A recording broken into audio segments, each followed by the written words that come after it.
The reason people voted leave in the first place, so many millions of people, was not because of the customs union and the single market. It was because they believed in democracy and they felt they wanted to return some agency to their lives, and they were unhappy at the interference of the European Union, and they also wanted to hit back at the UK elite who had ignored them for so long. And, they wanted to restore a sense of place and a sense of belonging and community to the nation. And no one really in any position of power is talking about that. Hello and welcome to The Brendan O'Neill Show with me, Brendan O'Neill. This is a podcast in which an esteemed guest joins me to talk about the big ideas, the bad ideas, the problems and the controversies of life in the early 21st century. In this episode, I'm delighted to be joined by Paul Embery. Paul has been a firefighter for more than 20 years.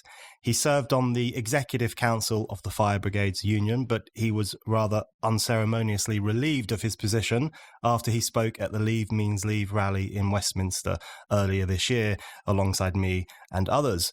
The FBU said that any Labour activist who attends rallies with people like Nigel Farage were a disgrace to the traditions of the Labour movement.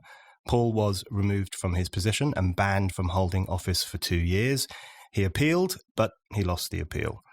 Paul has also been national organiser for trade unionists against the EU. He is an outspoken and tireless critic of the European Union project, and he frequently and articulately makes the left case for Brexit.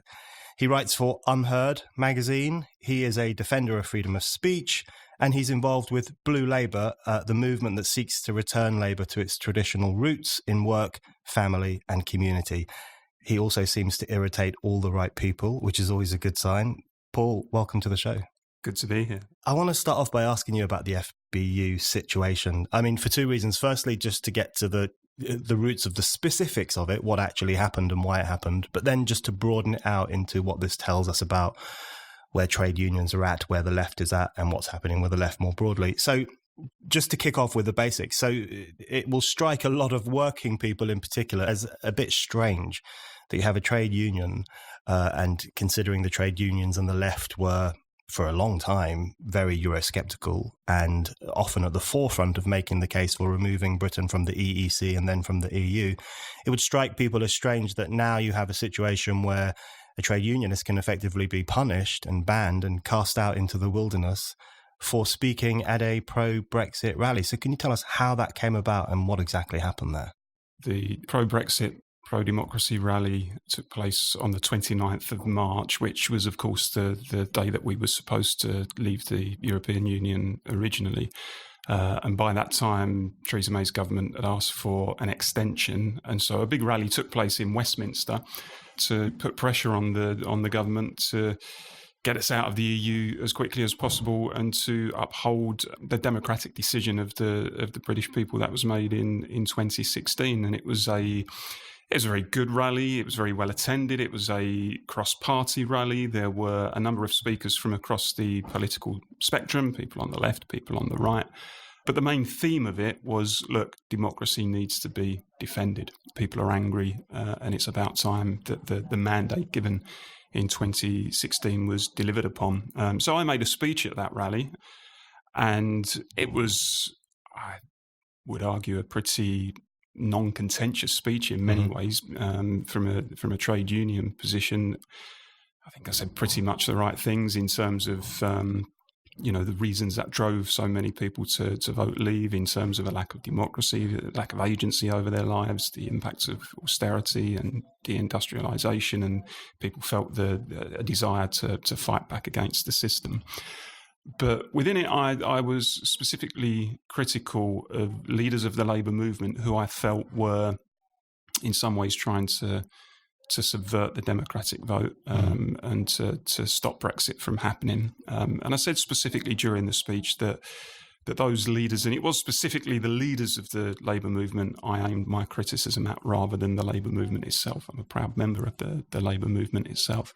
I said that I felt that they had taken the side of the establishment over the people, and they really needed to do an about turn pretty quickly.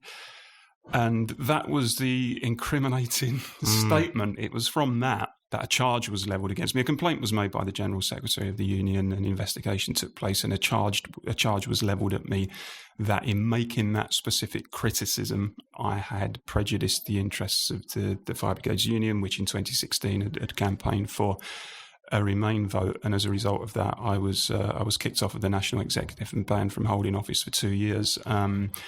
And it was, it's extremely unfortunate because I've been a proud official and member of the union for over 20 years.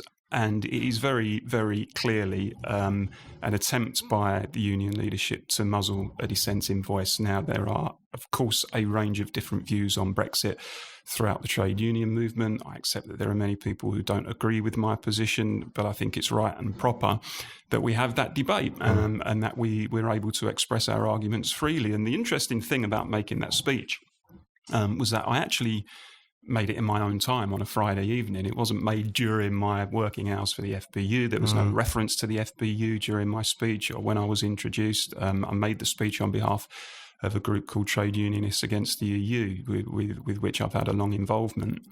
So, I think the union's decision was crass. I think it was stupid. I think it's backfired pretty spectacularly on the leaders who made that decision. But there we go. They're gonna have to deal with that. As you say, their justification for what they did is that you made this specific comment criticising the leaders of the Labour movement, so they could then say that calls our reputation into question and so on. But more broadly, do you think it was you were being made an example of? And so, because one of the, as you say, it's backfired, and I think one of the impressions people have got from this incident is that Brexiteers, Leavers, are not welcome in certain parts of the Labour movement, and it will be made clear that they're not welcome, and action will be taken against them if they speak out of turn. So there seems to me to be a far broader dynamic behind it than simply this one sentence in your speech. It seems to have been much more an attempt by certain trade union leaders to establish the importance of Remain in their movement as against those who would push the trade unions towards leave. I certainly think that's part of it. And the interesting thing about my union is that it has always had a very rich tradition before now of encouraging open discussion and debate and encouraging members and officials to voice their views, even if those views didn't necessarily accord with the agreed union line. And all officials at some point, including recently, have exercised their right to express their views freely. So it's the first example I can think of in my time in the Fire Brigades Union where somebody has been treated in so rigid a fashion and severe a fashion simply for expressing their own personal belief. And I do think it probably taps into, as you say, a wider sentiment across the Labour movement and across the left, where these views around Brexit are simply not welcome. And I think the staggering thing about that, in many ways, is it's a complete about turn from where the Labour movement, or certainly a large chunk of the Labour movement, was not that long ago. In fact, EU scepticism was very mainstream inside the Labour movement until fairly recently. If you go back to the referendum in 1975, I think the research shows that a majority of trade unions were actually in favour of the no position in that referendum, and a large number of Labour MPs and other activists across the Labour movement. And that was drawn from a very strong and clear belief on the left that the EU was ultimately an explicitly anti-socialist institution, which was an institution which worked in the interests of big corporations, and the banks was what many trade union leaders would describe as a capitalist club, and actually whose laws and directives in many respects were inimical to trade union beliefs. So, and that's something that has intensified over the years. So, things around public ownership, not being able to nationalise a railway system whilst we're inside the EU, things like subsidising manufacturing and other industries, there are restrictions on that because of the laws around state aid. things like the Stability and Growth Pact, which limits investment and, almost abolishes the whole principle of Keynesian economics inside the EU. And aside from that, the simple point about democracy, having the ability and the right to have control over the people who are making your laws. And there's been an increasing erosion of national sovereignty and democracy in the time that we've been in the EU. And once upon a time, many, many people on the left saw this and they believed in the principles of democracy and self-government and socialism and being able to run ourselves rather than having technocrats in Brussels run the country for us. And you think of people like Tony Benn, hugely respected on the left, a passionate European, always described himself as a passionate European, but was able to separate his Europeanism from any sort of infatuation with the EU as an institution. People like Peter Shaw and more recently the late Bob Crow and Barbara Castle and Brian Gould, people who articulated a very clear anti-EU line and did so not because any of them were in any way xenophobes or anti-European, but because they believed in their principles. And it is disturbing, to be blunt, how so quickly so many people on the left have now almost become fanatical about the EU. It's one of the talking points of modern politics, I think. I think that's absolutely right, and that takes me on to the kind of the broader story of the left that your case speaks to, but and is this far greater issue of how this has happened. So as you describe it very well, we have a situation where the left for a long time was at the forefront, or at least was one of the most convincing articulators of the case against the European Union, precisely because, as Tony Benn and Maurice Glassman have both said in different ways, it's the most capitalist institution that has ever existed. I mean, it's written right into the heart of all its treaties and constitutions. That's what it values above all else, and anything that gets in the way of the free flow of finance and capital and workers will have to be struck down. So to the left, that was clear for quite a long time, and they made the case for national sovereignty and popular sovereignty and for the democratic right of people to decide for themselves how their nation should be governed. The turnaround has been eye-swiveling. I mean, we now have a situation, and this is why I think your run-in with the FBU is very important, because we now have a situation not only where the left has changed its mind and said, well, we'll support the EU for various reasons, but where they've come to a conclusion that anyone who still opposes the EU is somehow a bad person, a xenophobe, a racist, a right-winger. You get called right-wing all the time.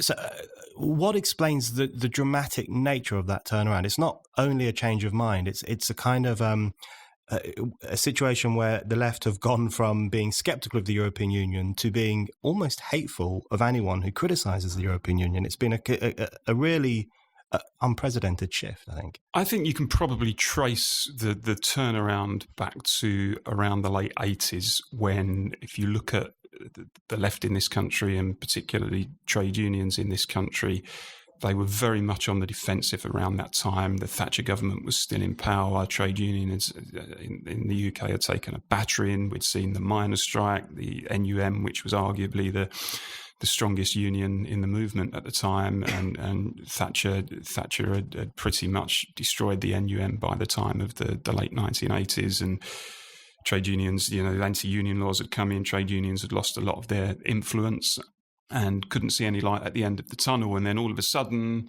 the European Union came riding over the hill, and you have people like Jacques Delors, who addressed the TUC conference in Bournemouth, I think it was, in the late 80s, and said, look, you really need to join with us. You really need to be part of this social Europe, this workers' Europe.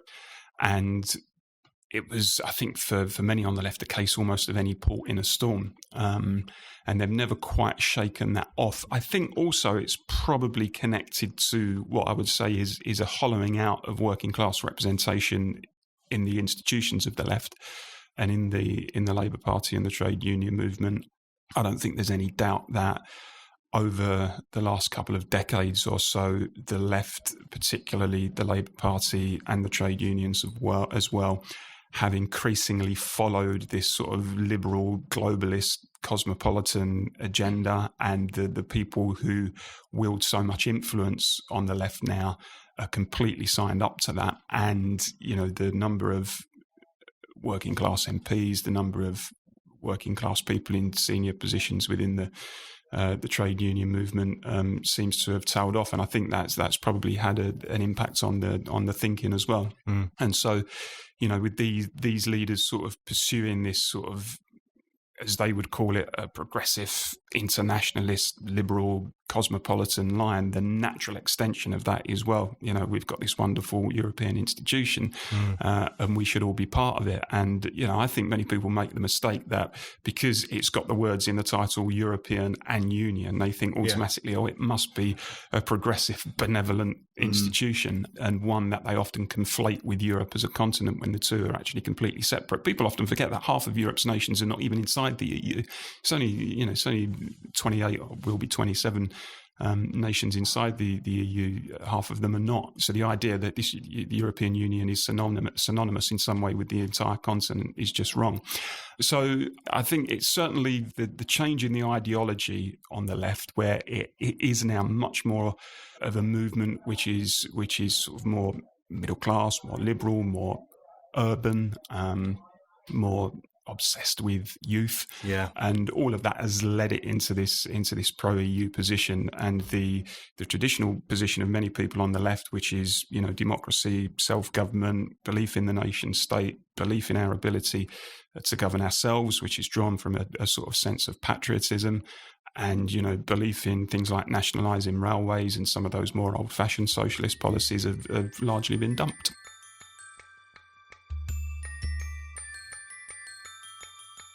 You're listening to The Brendan O'Neill Show.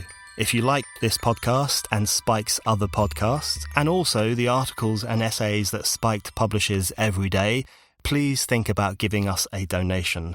Spike's content is free, and we want to keep it free, and donations really help us to do that. Head over to Spike's donation page now at www.spiked-online.com.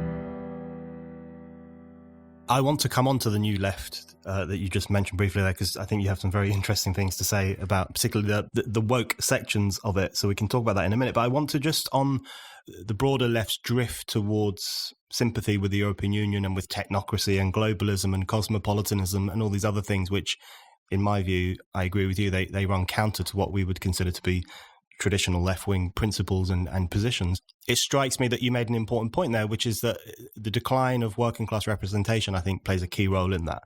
Because what you have is a situation where the further the left drifts away from the working classes, the more it clings to other mechanisms for affecting change. So that might be the state, and you have this over-reliance on the state for governing almost every area of life, or this view that the, supposedly socially aware, right-on European project will affect the kind of changes in our country that we can't get through the ballot box, or which we can't convince people to pursue. So I think there is a kind of, it's quite proportionate that the left's drift away from the people who made up its backbone for so long, the working classes, means that they become more favourable to this machine-like politics, which they think can then affect the changes that they want. But of course, what they lose in the process is everything they once stood for, and the possibility of even realising their socialist ideas, because the EU doesn't allow that to happen. And I mean, what I found really interesting recently was the anniversary of the Peterloo massacre, and how so many leaders of the left, waxed lyrical about it and paying tribute to the protesters who were fighting for democracy, etc. And in many cases, these are the same people on the left who are doing everything in their power for the most spurious reasons to subvert democracy. And I don't think we can underestimate what we've been seeing for the last 3 years, and how the left, which traditionally would like to argue with some justification that it has in the past been, the driver for the franchise, the driver for allowing working class people to vote and giving working class people a voice and representation in Parliament, are suddenly now trying to prevent the carrying out of the biggest democratic mandate in our history. We should not underestimate the implications of that and what it means for politics and what it means for the relationship between ordinary working class people and the left, the people who once upon a time they would have looked at as their voices in the corridors of power. And, I say simply that, millions of people in this country voted Leave in 2016 because they felt that the political establishment had stopped listening to them. And that same political establishment has spent the last 3 years proving them right. And anyone who thinks that if the establishment gets away somehow with subverting the vote, and I don't think it will still, I think Brexit will still happen, but it's a battle. There's no doubt about that. But if it doesn't, and those millions are ignored again, then of course it has all sorts of ramifications. Anyone who thinks that the second referendum and we vote to remain and the problem is then settled for a generation, I think people really need to think again, because I say that democracy is in many respects a pressure relief valve, and if you close that off, then the protests don't go away. If you stop people exercising their voice through the democratic system, the voice and the anger and the resentment doesn't go away. It will just break out elsewhere.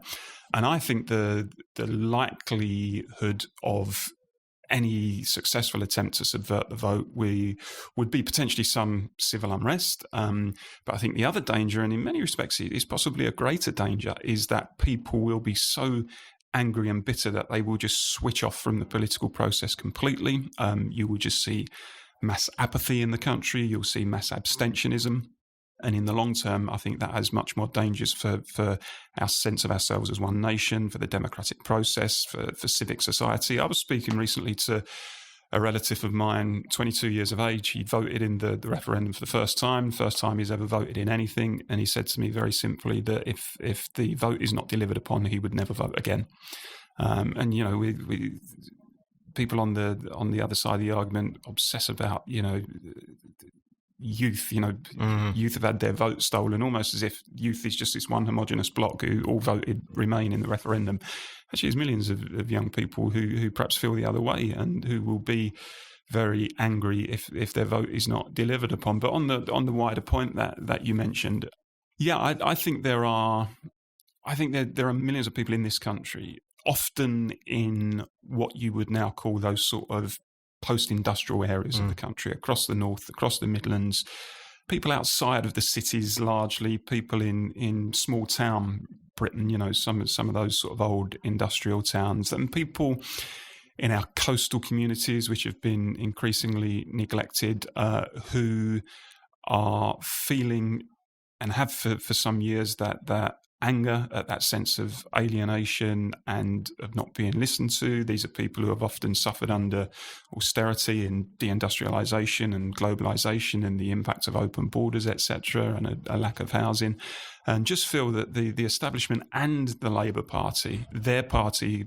the party they once upon a time would have felt tribally attached to, has just stopped listening to them. And these are people who not just stop listening to them, but actually treats them now with contempt. I always refer to two incidents which I think prove the point. There was the Gillian Duffy incident, where here was a woman in the 2010 election, I think it was, traditional Labour area, Rochdale, a working class woman who had always voted Labour, and simply saw the Prime Minister on the hustings and simply said, in not especially intemperate terms, that she had an issue with the number of people who were coming in and whether the town could cope with it, etc. And she was dismissed as a bigoted old woman. And then there was the Emily Thornberry incident, where she was campaigning in Rochester and Stroud in the by-election, and she walked past a house where, there was a white van outside and there was a St George's flag adorning the wall of the house, and she clearly thought that this spectacle was so odd and so unusual that it was necessary to tweet a photo of it alongside the caption image from Rochester.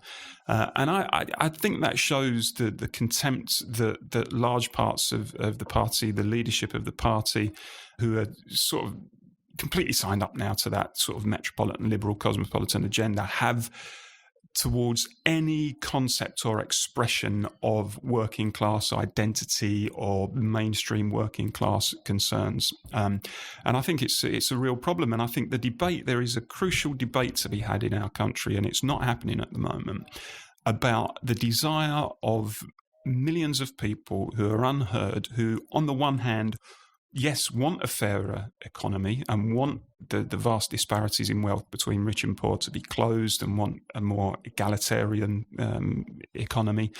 But I keep saying to people, it's not just about that. Anyone who thinks that working class people are motivated only by a pound note really need to think again. And when you go to people with arguments about, well, open borders are great because, we think there's an improvement in GDP, as if people are just going to say, okay, I'll accept this massive transformation and impact on my life because you're saying I might be a tenner a month better off.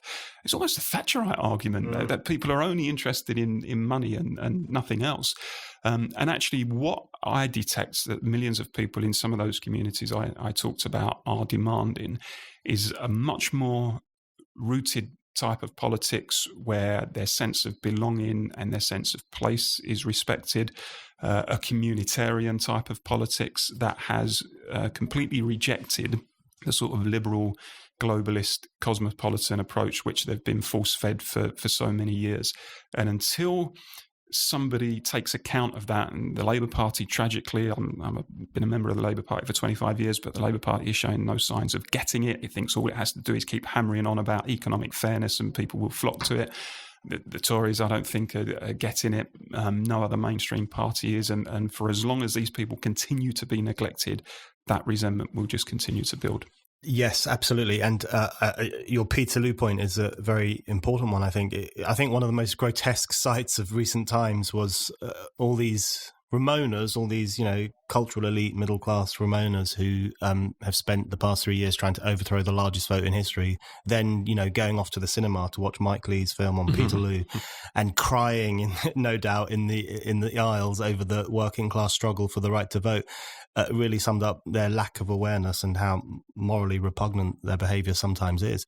So that's very important, I think, because in my mind, if the left isn't about democracy, then what is it about? I mean, fundamentally, I know there are many, many other things attached to that, but everything springs from its commitment to democracy. And the left exists precisely to represent the people who had never been represented, whose voice had never been heard, and whose clout had never had any real way of moving into the political sphere and affecting change in the political sphere. I think everything on the left is fundamentally, or ought to be fundamentally, about democracy. And so the abandonment of that, I think, is quite chilling. So you talk about the Gordon Brown incident, the Emily Thornberry incident, and the rise of this new layer of leadership and activists, most of whom come from middle-class backgrounds, in the Labour Party, who are now pushing a very different political agenda to the one that Labour pushed in the past. So I want you to talk about how much of a problem you think that is, because I've never been a member of the Labour Party, but it strikes even me, as someone who's a bit sceptical of the Labour Party, that what's happening now is particularly tragic, because it does look, not just now, but over the past couple of decades, I would include New Labour in this as well. But I think what's happening now with the quite thorough colonisation of Labour by this layer of middle-class, woke, cosmopolitan, anti-working class activists often, who will look upon working class community as unenlightened and backward and clinging to their flags and their stupid ideas. How much of a problem is that? Can Labour recover from this, or are these end times for the party that started life as the working class party? I think there's a mountain to climb, and I think the transformation of the party, which you correctly identify, I think it's something that predates Jeremy Corbyn. Anyone who thinks that Labour has only kind of, I wouldn't say abandoned its working class roots, but tried to distance itself from its working class roots and embrace this much more sort of urban liberal middle class agenda. Anyone who thinks that's only happened with Jeremy Corbyn doesn't really understand what's been going on inside the party. I think you can probably trace that back to around the late 80s, and then something that escalated during the Tony Blair years. And I say that I believe, by the way, that for Labour to succeed in a general election, it always needs to build that coalition between its traditional working class base and a layer of, if you like, less tribal middle class voters who are sympathetic to the left and think that if the Labour Party can demonstrate competence on the economy, they're willing to pay a little bit more tax, and they believe themselves to be part of one nation and can be won over to the idea of a Labour government. So I'm certainly not someone who says, look, Labour will only be successful if it just concentrates exclusively on the sort of old industrial working class, and we just completely reject anyone who's from the middle class, anyone with any sort of liberal sympathies at all.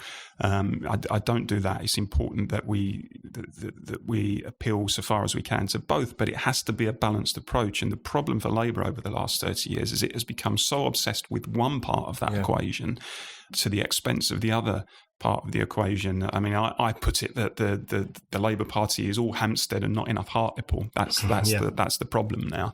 And it's a real problem for the party. I really, I have to be honest, I don't see us getting back to power anytime soon unless we understand very quickly where we've gone wrong and do something to put it right. I mean, there's so many people I still meet in the party are still crowing about the 2017 election result.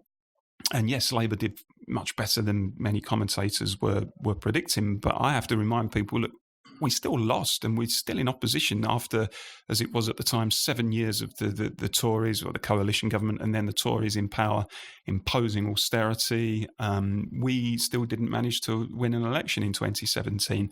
And actually, for all the sort of jubilation of people in the party about the fact that we won places like Kensington and Canterbury where we hadn't won before, and that's great. It's great to win new seats, but when you're losing places like Mansfield and Walsall and Stoke-on-Trent South and North East Derbyshire, an old mining constituency, places that were real Labour heartlands, you've got a problem. And if you look at the 2017 statistics, a majority of the C2s for the first time. Now, I know the C2 kind of ABC1 formula and all that, it's imperfect, I get that, but it gives you some indication of where people are. And the majority of the C2 voted Tory. And in some of those old sort of Northern and Midland heartland seats, we saw a swing to the Tories. I mean, this is sort of incredible stuff. And I try and say to people, look, we are getting Brexit fundamentally wrong, because if we think we're going to win our way back to power by being seen to subvert the vote of people who are abandoning us hand over fist in these communities, then we must be absolutely delusional. 35 out of the 45 target seats in England and Wales that Labour needs to win in order to win an election voted Leave. Over 60% of Labour constituencies voted Leave. 16 of Labour's 20 most vulnerable seats voted Leave. If we think that we can just continue ignoring those people, then we're going to face electoral wipeout. So I want to see a Labour government over the Tories. I'm a trade unionist, I'm a socialist, of course I do, but I think we have to be realistic and say that until Labour is able to reconnect with the millions of people it's losing, and we saw in the local elections and the European elections earlier this year when we lost seats in places like Bolsover and Sunderland and Darlington, where we should be romping home. Anyone who thinks we're on our way to power anytime soon, I think needs their head tested.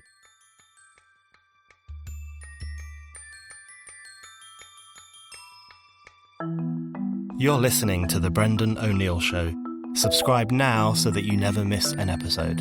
And it would be great if you could give us a rating and maybe even a review. That is a really good way to help new listeners discover the show.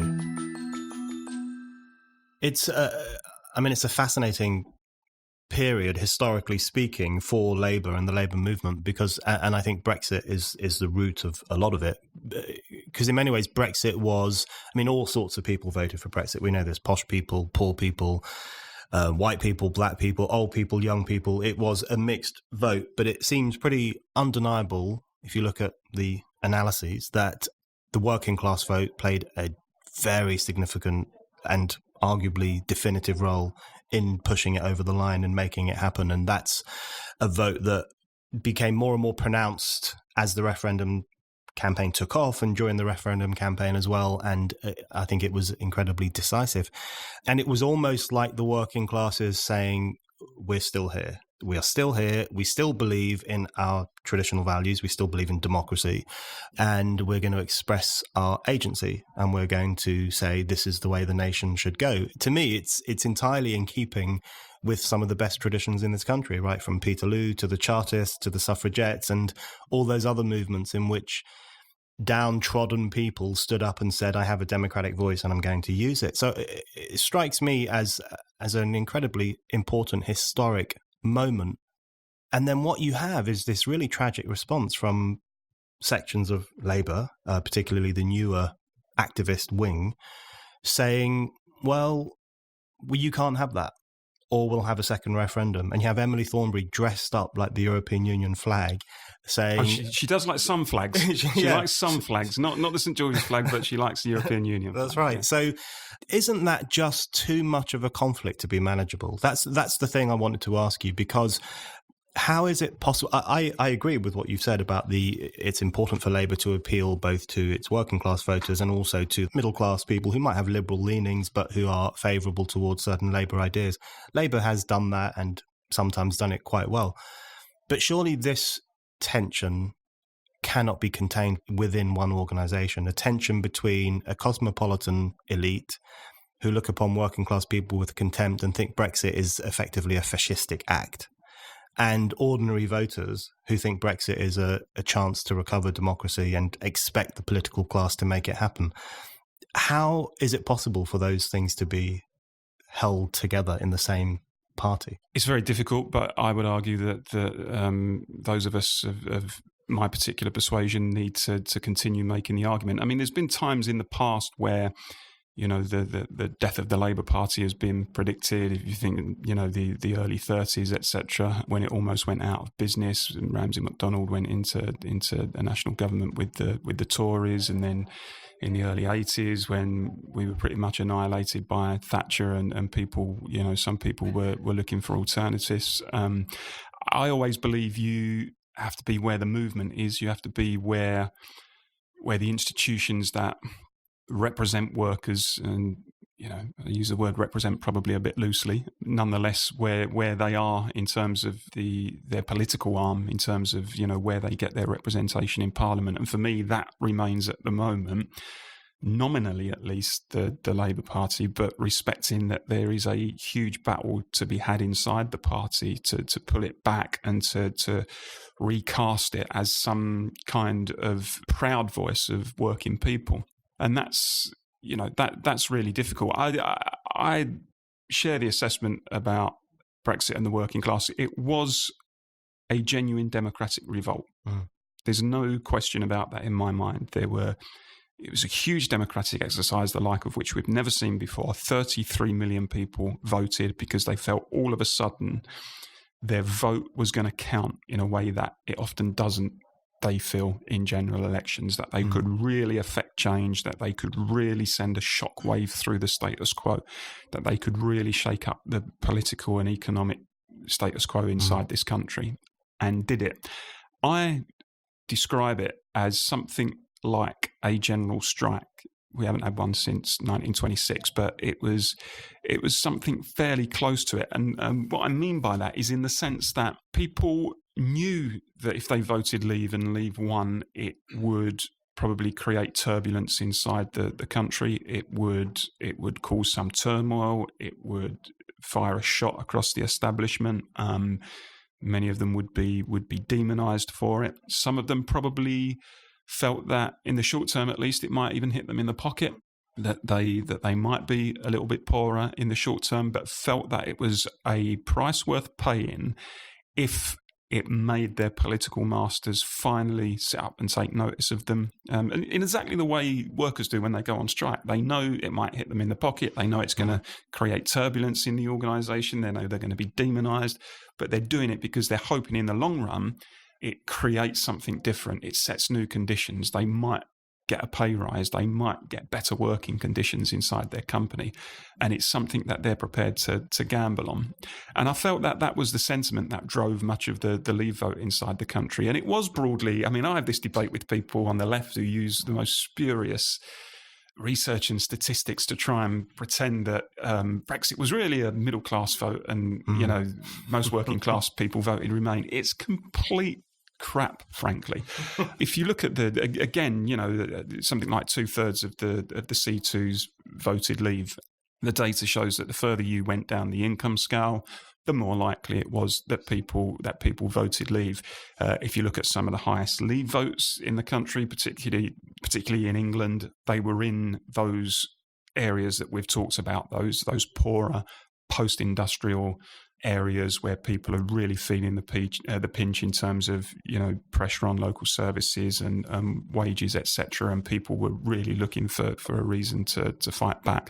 Of course, not every working class people voted Leave, and it would be wrong to caricature it in that way, but it was broadly a working class vote. And I think one of the interesting things about the last 3 years, where the establishment has just not got it, is the debate in Westminster, in Parliament, among the commentariat over the last 3 years around Brexit, has obsessed around some of the more sort of dry technical issues relating to Brexit. So we're constantly bombarded with talk about the single market, about the customs union, about the Irish border, about the WTO, the backstop, and all this sort of stuff. And all of that's important. I'm not suggesting it isn't, but actually it's not the reason why so many people voted Leave. Well, the reason people voted Leave in the first place, so many millions of people, was not because of the customs union and the single market. It was because they believed in democracy and they felt they wanted to return some agency to their lives, and they were unhappy at the interference of the European Union, and they also wanted to hit back at the UK elite who had ignored them for so long over things like, open borders and deindustrialization and some of the things that were going on in their community. And, they wanted to restore a sense of place and a sense of belonging and community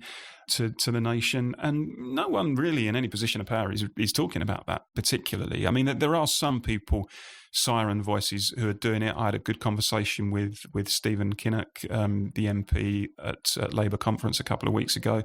And although I don't necessarily share his position on where we need to be going with Brexit, he and one or two others in the party, people like Gloria De Piero, the MP for Ashfield, are beginning to understand that, are beginning to talk about the divide that has emerged between a sort of cosmopolitan elite and a communitarian, patriotic rooted working class. And how, unless the Labour Party starts to understand that divide and starts to address it, we run the risk of tipping into some sort of culture war. So I think there are people on the left who are understanding this stuff, but they are still small in number. And for as long as the debate around Brexit, tries to push for a second referendum or find some way to subvert the vote, and B, just refuses to engage with the reasons that so many people voted Leave in the first place, these divides and these problems are not going to go away. I completely agree with that. And I think absolutely right to call Brexit a democratic revolt with a huge working class motor. I think that's absolutely right. And I think one of the frustrating things for me is when people, because one of the things that anti-Brexit leftists have a tendency to do is to say, well, we have to clean up all the underlying economic concerns that people have, the austerity issues, because that's the only reason they voted Brexit. And that seems to me to be another form of negating people's agency, as if they can't possibly have decided that they voted Brexit in order to restore democratic rights, in order to make Britain a democratic country again, in order to make a political statement about the country and themselves. Everything is always interpreted as a coded cry for help. And, if we have a second referendum and resolve the underlying tensions with austerity, then everyone will be happy again, which I find so patronizing. But in relation to the newer left that's coming up, we can't avoid the fact that you wind them up. Which is a good thing. Spike winds them up as well.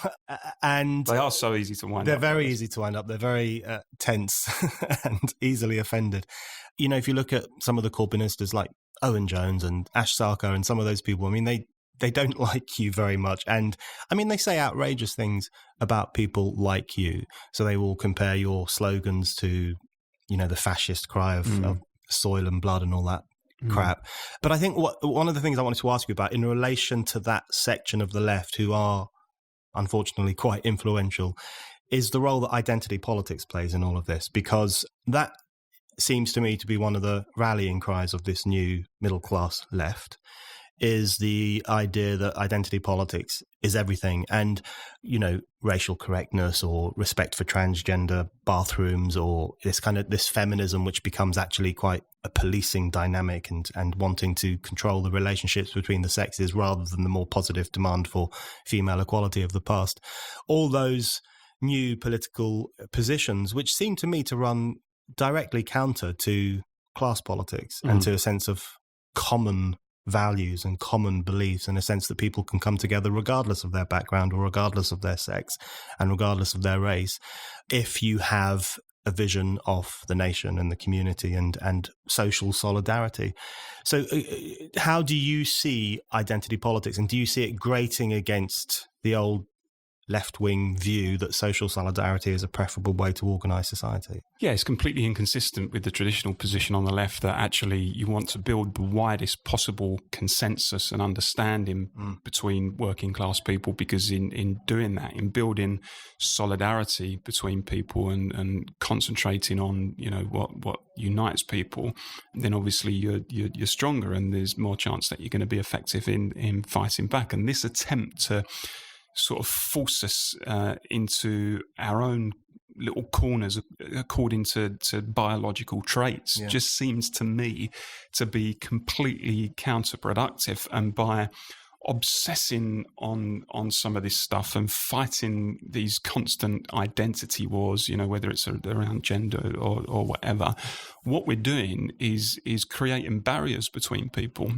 And, you know, I have an issue over the way the state goes around promoting its version of multiculturalism. Now, I believe passionately that, you know, human beings, whatever their background, whatever the colour of their skin, whatever God they choose to worship, and whatever you treat people as they find them, you treat people fairly, and you have that sort of empathy with people. But it seems to me that the way the state goes about it and the way people on the left go about it, it's almost like the encouragement of separation and difference. We are encouraging you to see yourself as separate. We are encouraging you to see yourself as different. I mean, I'm a sort of trade unionist of many years, and if you go into a room and speak to a workforce, you want to speak to the workforce as a group of people who have got that social solidarity and understanding between each other. And it strikes me that, you know, when parts of the left embark on this crusade around identity politics and keep preaching to people about how different they are, that kind of approach becomes much more difficult for people like me who are trying to build some sort of unity, because working class people, if they listen to these ideas, will instinctively see themselves as different. And it's almost like this has become, for many people on the left, this has become the battle. The identity politics crusade has become the battle that they want to win. And there's almost stuff around things like the need to get a fairer economy has become secondary to that. It has replaced class politics in many ways. And I think that probably can be traced to what we were talking about before, the sort of transformation of the left over the last sort of 30 years, really, from being respectful and embracing that mainstream working class opinion to one that now has become much more sort of metropolitan liberal class and middle class and liberal and cosmopolitan in its outlook. The identity politics agenda is a natural extension of that transformation, I think. It strikes me that identity politics has nothing to do with left traditions at all, and as you say, in fact, runs counter to them. Yeah, contrary. And it seems so clear to me that intersectionality, in particular, that kind of weird new ideology, entirely grates against any possibility of solidarity. And what's interesting is what they do with class. So they reduce class to just another identity. So they will say, as intersectionalists, of course we talk about class, but we talk about how it intersects with race and gender and transgender, and it all sounds very clever and academic. But what they're really failing to recognise is that class is different to all of that, because class is the social relation, it's the determining factor in many, many people's lives, and it is the basis upon which you can bring people together regardless of all the other stuff. So the continual downplaying of class, or their ignoring of working class people's concerns, I think is one of the most problematic steps that they've taken. Just want to briefly ask you about Labour conference and the wokeness of it. So you wrote a piece recently about how irritating and woke aspects of the conference were. I'm sure not all of it was, and how it can feel like an unwelcoming place for someone like you. So what was that like? What did you encounter? Well, I mean, to be honest, I've got thick skin and don't tell anybody, but quietly I quite enjoy some of the criticism and flack. It gives me a bit of entertainment. But I mean, look, most people at Labour conference are pretty decent people who are fighting for a better world, and I've got no issue with that. But unfortunately, large parts of the party just seem to me now to be completely unrepresentative of much of modern Britain. And it was, I think I said it was the combination. Much of conference was a combination of the woke liberal middle classes with a few sort of Toy Town revolutionaries thrown in as well. It was, I said it was like a joint trip to the coast from the social services department at Camden Council and the University of Sussex Labour Club. So but there are still elements within the party, I think, who do understand that we can't win, we can't succeed if we just appeal to that particular constituency, that we have a real problem with the abandonment of the party by so many working class voters. And there were, to be fair, some fringe meetings. I spoke at least one of them where these debates were had and where people understood and articulated the case for, yes, a fairer economy, but if we're going to win, we need a return to communitarian politics as well. And I think, much of the problem with Labour conference is that the conference is just talking to itself rather than talking to the country. And you saw some of that with the debate around Brexit at the conference, where the party just came up with this absolutely absurd position, which is just completely unsustainable. The idea that there's going to be a general election, we're going to win, and then we're going to go back to the EU and try to drive further concessions to get a better deal. I'm not sure how we're going to do that when we've already all but made it clear that we want to remain anyway, or certainly large chunks of the party are. What leverage do we have to force better concessions out of the EU? And then we say, well, then we're going to hold a special conference to decide what our position is going to be, and at that special conference, we might decide to vote against our own deal that we've just negotiated. I mean, it's an absolute dog's breakfast. And as a trade unionist, I've never known any example where you negotiate a deal and then go back and recommend a vote against that deal. But these are the kind of contortions that the party is going through. And this is the kind of knots it's tying itself into simply to try to avoid implementing Brexit. At the same time, parts of the party think, well, we can't alienate those millions who did vote for Brexit, so we've got to sort of have this constructive ambiguity, which they've had for the last 3 years, but now clearly the position is shifting largely in favour of Remain. And I said it was a bit like for the last 3 years with the Labour Party. It's a bit like they tossed a coin, and instead of calling heads or tails, they sort of willed the coin to land on its edge. And it was never going to happen. And you could see it was never going to happen. And the poll ratings now, the latest YouGov poll that came out of the weekend, Labour on 21%, slumped a third behind the Lib Dems after 9 years of the Tories in power. It's just really, really demoralising. But there are elements within I spoke at a Blue Labour fringe meeting, and I said we were like recusants after the Reformation, preaching our own gospel against the authorities. It sort of felt that way. But there are elements within the party who do understand that there's a mountain to climb, but understand what we need to do to get there. But it's not going to happen anytime soon. I think that's one of the tragedies, and even I can feel this as a non-Labour person. The opportunity for Labour to have made a clear, radical, appealing case for Brexit, with Jeremy Corbyn, a lifelong Eurosceptic at the helm, was such an opportunity to grasp. It could have done wonders for the party. It could have really radically transformed its standing in the eyes of so many people, and it's abandoned that. It's wasted that opportunity. I think it's really actually very sad.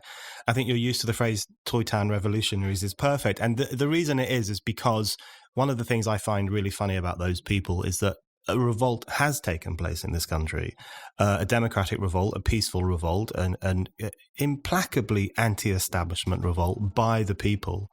And these supposed revolutionaries are now increasingly at the forefront of overturning it. So counter-revolutionaries is really the more apt phrase for them in relation to Brexit. So my final question for you is in relation to Brexit, which is, You say you're still confident it will happen. What do you think? What makes you confident it will happen, and what do you hope will be the impact of Brexit beyond leaving the European Union? Do you think it will do something else to political life in this country? I think it will still happen because there's no real sense and no real evidence to suggest that the millions who voted for Brexit have shifted their opinion in any substantial way.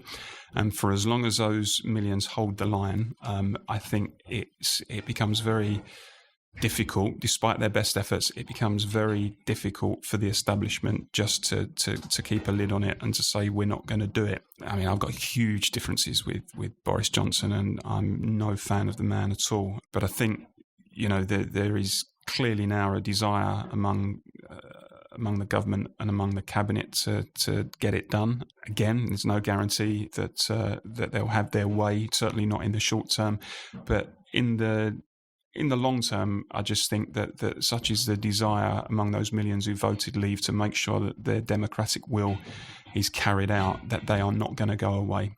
Brexit should never be seen as an end in itself.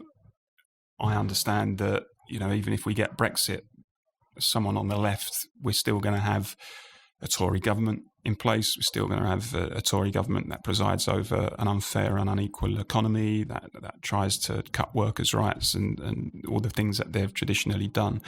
So I'm not suggesting for a second that life suddenly becomes a land of milk and honey after Brexit. And in fact, that's the reason why I've never referred to myself as a Brexiteer or used the word Lexit. I'm not really comfortable with that word because that suggests that, there's going to be a left-wing exit from the EU, which I don't think is the case. But for me, Brexit is simply about clearing the path to be able to do stuff that is more radical and better in the future, for a Labour government to be able to come in at some point, hopefully, and to be able to carry out radical economic change in a way that it's restricted from doing in the EU. So I say to people that socialism before Brexit is impossible. It has to be Brexit before socialism. But it's not for me, and never has been, an end in itself. It's simply about creating the conditions for a more democratic, better society in the future. Paul Embery, thank you very much. Thank you, Brendan.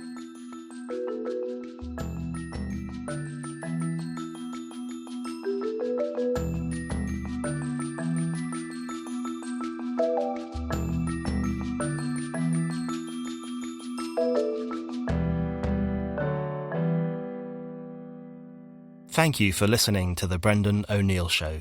We'll be back with another guest and more discussion. Don't forget to subscribe, and in the meantime, keep reading Spiked at www.spiked-online.com.